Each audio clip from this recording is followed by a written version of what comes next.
Okay, 1, 2, 3, go.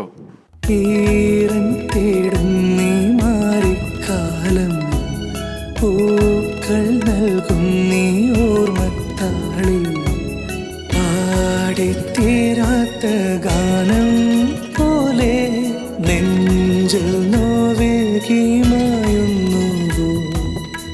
എല്ലാവർക്കും നമസ്കാരം. ഇത് സച്ചിൻ വാര്യർ. അമയം എന്നീ പ്രൊജക്റ്റിനെ പറ്റി എന്നോട് ആദ്യം പറഞ്ഞത് എൻ്റെ കമ്പോസർ സിദ്ധാർത്ഥ പ്രദീപാണ്. അധികം വൈകാണ്ട് എൻ്റെ ക്രൂവിനെ എല്ലാവരും എനിക്ക് മീറ്റ് ചെയ്യാൻ പറ്റി, റെക്കോർഡിങ്ങിന് മുമ്പ് തന്നെ. അപ്പോൾ എൻ്റെ ഡയറക്ടറുടെ ക്രൂ, എൻ്റെ സൗണ്ടിൽ വർക്ക് ചെയ്ത അനൂപ്, അങ്ങനെ കുറച്ചുപേരെ മീറ്റ് ചെയ്യാൻ പറ്റി. ഈ ക്രൂവിൻ്റെ മനസ്സിലുണ്ടായിരുന്ന ഒരു പ്രൊജക്റ്റ് എന്താണെന്ന് എനിക്ക് റെക്കോർഡിങ്ങിന് മുമ്പ് തന്നെ എനിക്ക് അറിയാൻ പറ്റി. വളരെ പാഷനേറ്റ് തോന്നി. അവർക്ക് അവർ ഉദ്ദേശിക്കുന്ന കാര്യങ്ങളും അവർ പറയാൻ ഉദ്ദേശിക്കുന്ന കാര്യങ്ങളൊക്കെ വളരെ ഇൻട്രസ്റ്റിംഗ് ആയിട്ടും തോന്നി. റെക്കോർഡിംഗ് എല്ലാം കഴിഞ്ഞു. 2 ദിവസം മുമ്പ് എൻ്റെ വീഡിയോൻ്റെ ഫൈനൽ ഔട്ട്പുട്ട് കണ്ടു. വളരെ ഇൻട്രസ്റ്റിംഗ് ആയിട്ട് തോന്നി.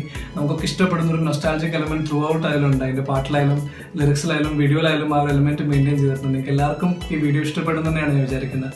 ഏറ്റവും ഇൻട്രസ്റ്റിംഗ് ആയിട്ട് എനിക്ക് പേഴ്സണലി തോന്നിയ കാര്യം, ഇതിൽ ശ്രീരാമൻ സാറും ഉർമിള മാമും ഒരുപാട് കാലത്തിന് ശേഷം സ്ക്രീനിൽ ഒരുമിച്ച് വരികയാണ് ഇതിൻ്റെ വീഡിയോയിൽ. അപ്പം അത് എല്ലാവർക്കും ഇഷ്ടപ്പെടുന്നു തന്നെ എനിക്ക് തോന്നുന്നു. അപ്പം എല്ലാവരും ഈ വീഡിയോ ഇറങ്ങുമ്പോൾ കാണുക, ഈ ഒരു ക്രൂവിനെ സപ്പോർട്ട് ചെയ്യുക. ഇതിൽ ചെറിയ ഒരു ഭാഗമാകാൻ പറ്റുന്നത് എനിക്ക് വളരെ സന്തോഷമുണ്ട് personally. I really hope you like this.